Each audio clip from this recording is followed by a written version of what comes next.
नमस्कार दोस्तों, आपका स्वागत है। जब बात भारत की राजनीति की आती है तो बिहार का नाम लिए बिना यह चर्चा अधूरी है। ये वो भूमि है जहां की राजनीतिक हवा हर पल बदलती रहती है और जो देश की दिशा तय करने में अहम भूमिका निभाती है। लेकिन क्या आप जानते हैं कि यह वही बिहार है जो कभी ज्ञान, शक्ति और सभ्यता का वैश्विक केंद्र हुआ करता था? यह वही धरती है जहां से सम्राट अशोक और भगवान बुद्ध ने दुनिया को राह दिखाई थी। आज हम बिहार के वर्तमान राजनीतिक परिदृश्य को उसके गौरवशाली अतीत, खासकर नालंदा जैसे ज्ञान के केंद्रों से जोड़कर देखेंगे। क्या बिहार अपने उस स्वर्णिम इतिहास को फिर से हासिल कर पाएगा या फिर वर्तमान की चुनौतियां उसे जकड़े रहेंगी? आइए जानते हैं। बिहार की राजनीति हमेशा से अपने गतिशील और अप्रत्याशित स्वरूप के लिए जानी जाती है। यहाँ गठबंधन बनते और टूटते रहते हैं और सत्ता की कमान अक्सर बदलती रहती है।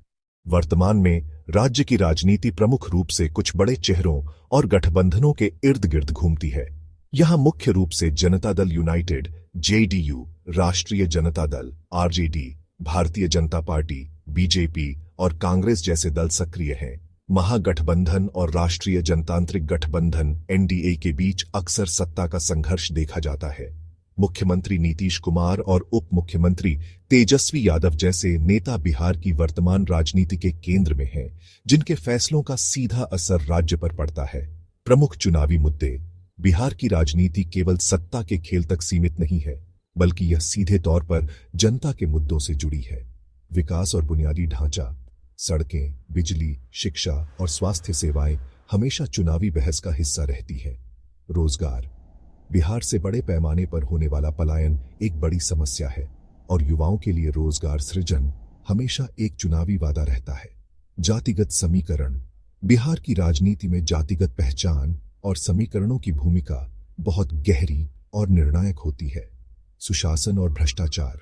राज्य में कानून व्यवस्था और भ्रष्टाचार पर भी खूब चर्चा होती है। यह सब दिखाता है कि बिहार की वर्तमान राजनीति चुनौतियों और संभावनाओं से भरी हुई है, जहां हर चुनाव राज्य के भविष्य के लिए एक नई उम्मीद लेकर आता है। वर्तमान की इन राजनीतिक हलचलों के बीच हमें यह नहीं भूलना चाहिए कि यही बिहार वो धरती है जहां भारत का स्वर्णिम अतीत पलता था। यह कभी ज्ञान, शक्ति और अध्यात्म का वैश्विक केंद्र था। मगध साम्राज्य और मौर्य गुप्त काल। बिहार प्राचीन काल में मगध साम्राज्य का हृदय था, जिसने भारतीय उपमहाद्वीप के बड़े हिस्से पर शासन किया। मौर्य साम्राज्य।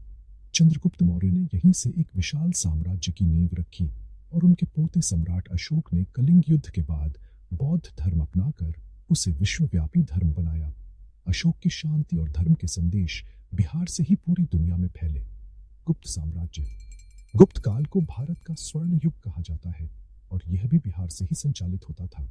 इस दौरान कला, विज्ञान, गणित और खगोल विज्ञान में अभूतपूर्व प्रगति हुई। नालंदा विश्वविद्यालय, ज्ञान का वैश्विक केंद्र, स्थापना और महत्व।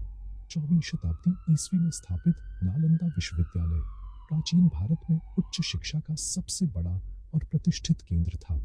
यह सिर्फ भारत ही नहीं, बल्कि पूरी दुनिया से छात्रों और विद्वानों को आकर्षित करता था। चीन, कोरिया, जापान, तिब्बत, इंडोनेशिया, फारस और तुर्की जैसे देशों से छात्र यहाँ पढ़ने आते थे। अध्ययन के विषय। यहाँ बौद्ध धर्म, तर्कशास्त्र, गणित, खगोल विज्ञान, चिकित्सा, धातु विज्ञान और कला जैसे विभिन्न विषयों की शिक्षा दी जाती थी। विद्वान।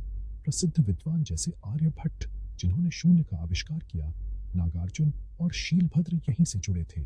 चीनी यात्री ह्वेनत्सांग और इत्सिंग ने नालंदा के भव्य स्वरूप और उसकी शिक्षा व्यवस्था का विस्तृत वर्णन किया है। विनाश।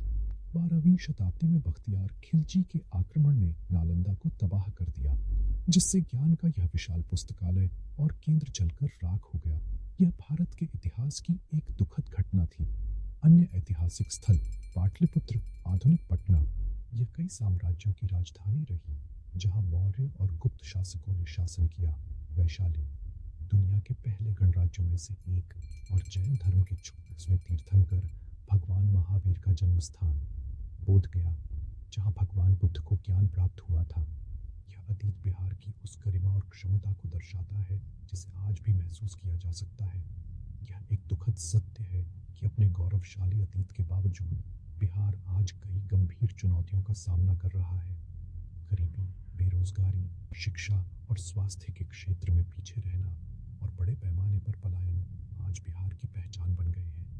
एक समय ज्ञान का केंद्र रहा यह राज्य शिक्षा सूचकांकों में निचले पायदान पर है। हालांकि उम्मीद की किरणें भी हैं।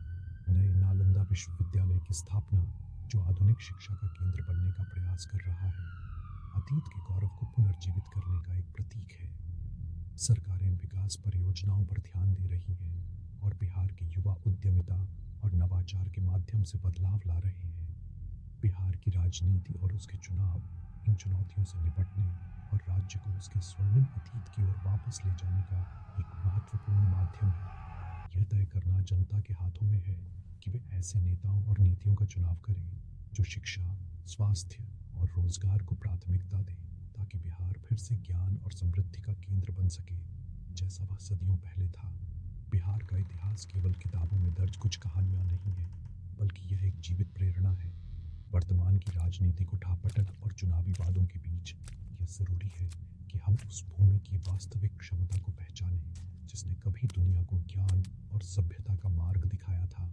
यह बिहार की यात्रा है, अतीत के गौरव से वर्तमान की चुनौतियों तक और भविष्य की अनगिनत संभावनाओं तक। जय बिहार, जय भारत।